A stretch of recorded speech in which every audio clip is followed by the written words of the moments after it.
chekmayman, lekin doim yonimda gugurt olib yuraman. Kecha sochingni olmoqchi bo'ldik, uka, bugun yoqib boramiz.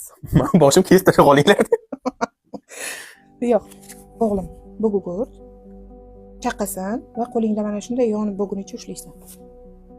Qani qayerga yonguncha chidarkansan. Ushlab tur endi.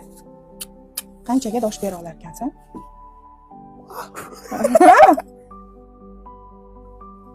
Dosh berish qiyin, a? Barmoqlaringni uchi kuyadi. Uydan tashqarida qilayotgan ishlaringni men har doim bilmasligim mumkin.